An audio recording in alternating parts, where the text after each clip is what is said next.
Hi everyone, welcome to SY English Point. So let's continue the tense series. So this one is future indefinite tense, and before this tense I have taught you past tense and present tense. So if you haven't seen my video, you can go to my channel and watch the tense series. So this is future indefinite tense. तो क्या लिखा है? Future tense. अब future कौन सा? Future indefinite tense. अब इसको future indefinite tense को हम किस नाम से जानते हैं? सिंपल फ्यूचर टेंस के नाम से.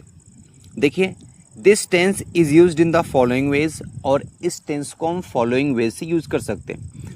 वैसे अगर बेसिकली देखा जाए ना, तो जो फ्यूचर की कोई वर्ब नहीं होती, लेकिन फ्यूचर टेंस बनाने के लिए इसकी दो हेल्पिंग वर्ब है. एक क्या है? विल, और एक क्या है? शैल. विल शैल के बाद अगर वर्ब की फर्स्ट फॉर्म ऑफ कॉम्बिनेशन देखते हैं तो वो टेंस कौन सा होगा? फ्यूचर का इंडेफिनिट टेंस. अब what is the difference between will and shall? अगर सब्जेक्ट है आई और वी, यानी कि फर्स्ट पर्सन प्रोनाउन है, आई और वी को क्या बोलते हैं? First person. तो उस केस में हम जो लगाते हैं, क्या लगाते हैं? शैल लगाते हैं. क्या लगाते हैं? शैल. और दूसरा केस क्या है? अगर सब्जेक्ट है सेकेंड पर्सन और थर्ड पर्सन प्रोनाउन, जैसे सेकंड पर्सन क्या होता है? यू हो गया, और जो थर्ड पर्सन होता है वो क्या होता है? ही, सी, इट, नेम, दे. ये सब क्या होता है? थर्ड पर्सन होता है. तो इनके साथ क्या लगता है? विल लगता है. लेकिन कुछ ऐसी कंडीशन होती है जिनमें आई और वी के साथ मतलब आई और वी के साथ विल लगता है और बाकी सभी के साथ सेल लगता है. वो कौन सी कंडीशन होती है? अगर हम किसी को थ्रेट कर रहे हैं, धमकी दे रहे हैं, THREAT, थ्रेट. और ये सोच लीजिए आप किसी को प्रॉमिस कर रहे हैं, वादा कर रहे हैं, या फिर अपना दिखा रहे हैं आप डिटर्मिनेशन, निश्चय, आपने कोई चीज़ ठान लिया कि मैं काम करूँगा. तो इस केस में कंडीशन क्या होता है? रिवर्स होता है. आई और वी के साथ क्या लगाएंगे? विल लगाएंगे, और बाकी सभी के साथ सेल लगाएंगे. जैसे अगर आपको बोलना हो I will see you in the court, I will kill you, I will win the match, I will defeat you.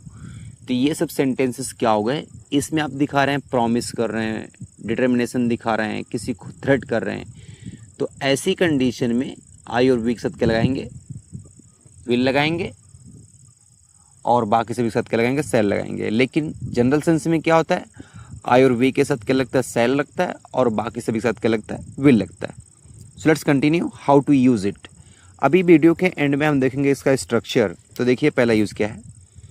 To से व्हाट वी बिलीव और think will happen in the future. उस बात को कहना कि हम किस चीज़ में विश्वास करते हैं, या फिर क्या चीज़ सोचते हैं जो होगा कब? इन फ्यूचर, फ्यूचर में होगा.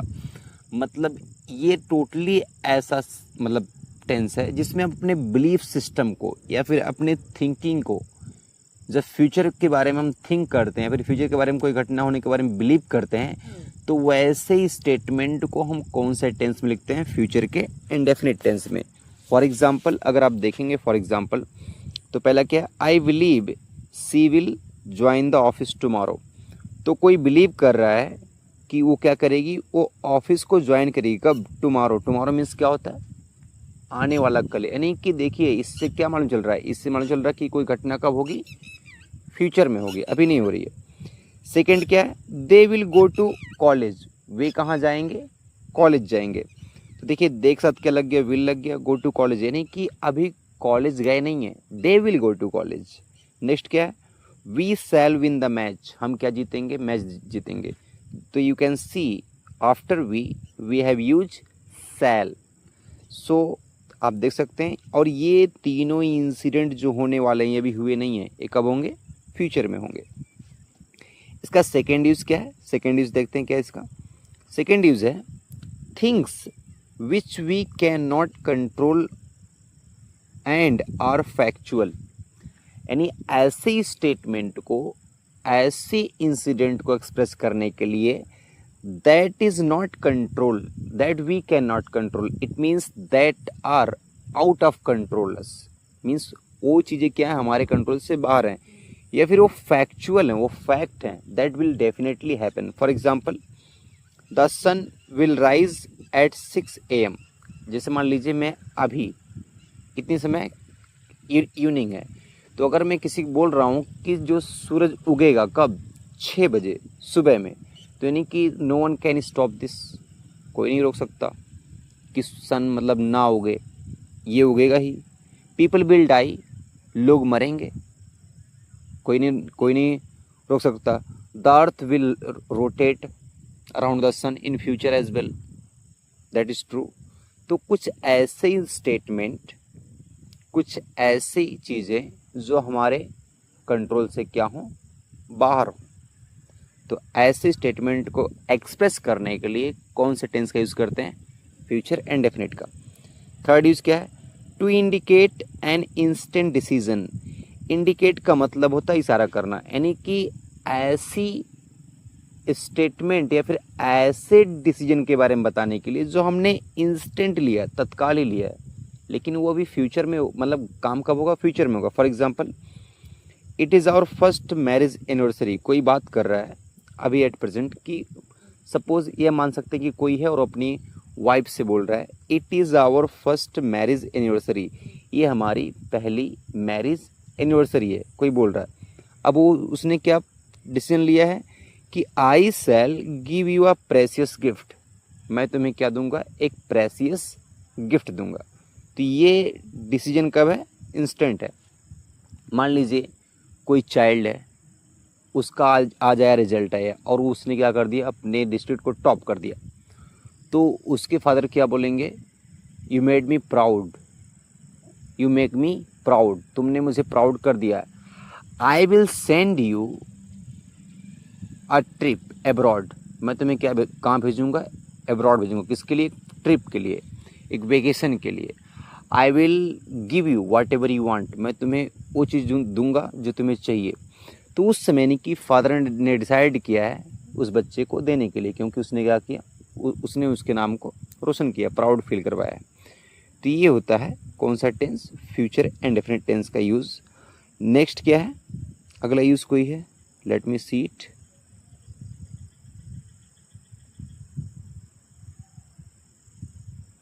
अगला यूज़ इसका नहीं है, अब इसके स्ट्रक्चर हैं, देखिए अफर्मेटिव का स्ट्रक्चर क्या है। पहला है rule for affirmative sentence, affirmative sentence का रूल। तो अफर्मेटिव सेंटेंस का रूल क्या होता है, अगर आप देखेंगे तो देखिए, यू, ही, सी, इट और दे, सेकेंड पर्सन और कौन से, थर्ड पर्सन जो प्रोनाउन होते हैं, इनके साथ क्या लगता है, विल लगता है। उसके बाद बेस फॉर्म ऑफ वर्ब लगती है, उसके बाद रिमेनिंग वर्ड आता है। लेकिन अगर सब्जेक्ट क्या है, आई और वी है, जिसको हम बोलते हैं फर्स्ट पर्सन प्रोनाउन बोलते हैं, क्योंकि ये स्पीकर होते हैं, और सेकंड पर्सन लिसनर होता है, और थर्ड पर्सन वो लोग होते हैं जो नॉन इन्वॉल्व रहते हैं, उन्हें हम क्या बोलते हैं, थर्ड पर्सन। तो आई और वी के साथ क्या लग जाएगा, सेल लग जाएगा। बाकी base form of the verb and at the end of the sentence we use remaining words. If you see the example, so what are the example? Example are, he will sell his house. वो क्या करेगा, अपने house को cell कर देगा। तो देखिए pronoun है, will आ गया, base form of the verb आ गया, फिर रिमेनिंग वर्ड्स आ गया। सेकंड क्या है, I shall purchase a new car, मैं एक नई कार खरीदूंगा। आई के साथ क्या आ गया, फर्स्ट पर्सन, इसलिए क्या आ गया, सेल आ गया। उसके बाद सेल है, परचेज वर्ब की फर्स्ट फॉर्म है, ए आर्टिकल हो गया, न्यू एडजेक्टिव हो गया, कार क्या हो गया, नाउन हो गया।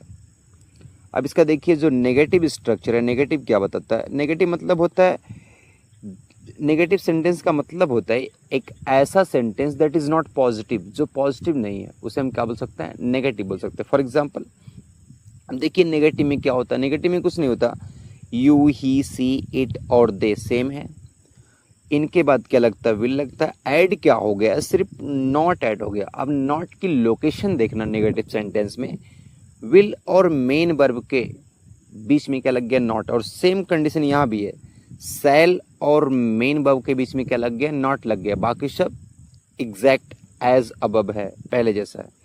एग्जाम्पल क्या, माय फ्रेंड, मेरे दोस्त ने, will not host dinner this evening, जो मेरा दोस्त है वो इस शाम को डिनर नहीं देगा। होस्ट का मतलब होता है कोई चीज़ ऑर्गेनाइज करना, तो वो डिनर की पार्टी नहीं देगा, कौन, मेरा दोस्त। नेक्स्ट क्या है, we shall not skip the exam, skip का मतलब लीव, हम एग्जाम को छोड़ेंगे नहीं। वी के साथ क्या लग गया, सेल लग गया। देखिए लोकेशन क्या हो गई, यानी कि मेन वर्ब और विल के बीच में क्या आता है, नॉट आता है। अब इंटरोगेटिव सेंटेंस को अगर आप देखेंगे तो ये भी है, लेकिन इंटरोगेटिव सेंटेंस क्या होता है, ऐसे सेंटेंस जिसमें हम क्या पूछते हैं, प्रश्न पूछते हैं। These kind of sentence are known as the interrogative sentence. For example, rule for interrogative sentence. अब देखिए इंटरोगेटिव सेंटेंस की शुरुआत दो तरीके से कर सकते हैं। The first one is with the helping verb. किससे करते हैं, helping verb. So what are the helping verb of the future indefinite tense. So the helping verb of the future indefinite tense are will और shall. ये क्या होती है, will और cell होती है। इसके बाद क्या लग जाता है, सब्जेक्ट, उसके बाद base form of the verb, then remaining word, and at the end we use question mark. तो देखेंगे, और ऐसे सेंटेंस जिनका जवाब हम यस या नो से दे सकते हैं, ऐसे इंटरोगेटिव सेंटेंस जिनका जवाब हम यस या नो से दे सकते हैं, वैसे इंटरोगेटिव सेंटेंस की शुरुआत किससे होती है, हेल्पिंग वर्ब से होती है।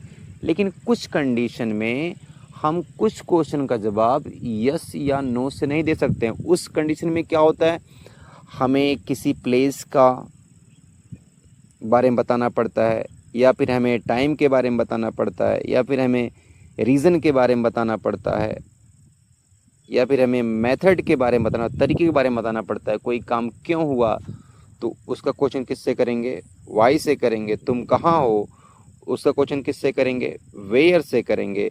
तुम घर कब आए तो उसका क्वेश्चन किससे करेंगे, व्हेन से करेंगे। तुम रो क्यों रहे हो, इसका क्वेश्चन किससे करेंगे, वाई से करेंगे। तो यानी कि ऐसे सेंटेंस जिनका जवाब यस या नो में नहीं दे सकते हैं, उनकी शुरुआत किससे होती है, क्वेश्चन वर्ड से। तो पहले क्या आएगा, क्वेश्चन वर्ड आएगा, उसके बाद विल और सेल आएगा, उसके बाद सब्जेक्ट आएगा, then base form of the verb, then remaining word, और at the end of the interrogative sentence we use question marks. For example, if you notice the example, the first one A1 देखिए क्या लग गया, will she not come in the party. क्या वह party में नहीं आएगी। तो आप बोल सकते हैं अगर आएगी तो यस, अगर नहीं आएगी तो नो। तो यानी कि इसका जवाब यस या नो में पॉसिबल है। दैट्स वाई इसकी शुरुआत किससे हुई है, हेल्पिंग वर्ब से हुई है। देखिए पहले विल है, उसके बाद सब्जेक्ट है, उसके बाद नेगेटिव है, उस नॉट दे दिया। तो यानी कि ये इंटरोगेटिव प्लस नेगेटिव है। कम मेन वर्ब हो गया, इन प्रीपोजिशन हो गया, द आर्टिकल हो गया, पार्टी क्या हो गया, नाउन हो गया। आगे क्या है, हु विल हेल्प हिम, उसकी मदद कौन करेगा। तो इस बार हम इसका जवाब यस या नो में नहीं दे सकते। इसमें हमें बताना पड़ेगा उस पर्सन के बारे में जो उसका हेल्प करने वाला है। तो इस केस में क्या करेंगे, हम इसका जवाब देंगे कि कोई व्यक्ति, यानी कि my father will help him, my brother will help him, police will help him, lawyer will help him. तो ये तो फिर यानी कि इसीलिए इसका क्वेश्चन की शुरुआत किससे हुई है, क्वेश्चन वर्ड से हुई है। नेक्स्ट क्या है, why will your friend not come here, तुम्हारे दोस्त यहाँ क्यों नहीं आएंगे। तो यहाँ रीज़न बता रहा है, तो हम बोल सकते हैं बिकॉज दे आर इल, क्योंकि वो बीमार है। Because they have an exam, उनका एक एग्ज़ाम है। Because they are busy now, क्योंकि वो बिजी हैं। तो we can give any reason to them. तो हु, वाई, देखिए why question word, will helping verb, फिर योर फ्रेंड सब्जेक्ट हो गया, नॉट एडवर्ब हो गया नेगेटिव, कम मेन वर्ब हो गया, हियर क्या हो गया, एडवर्ब प्लेस हो गया, अंत में क्या लगा, question mark. So that's all. Keep learning and keep growing. All the best.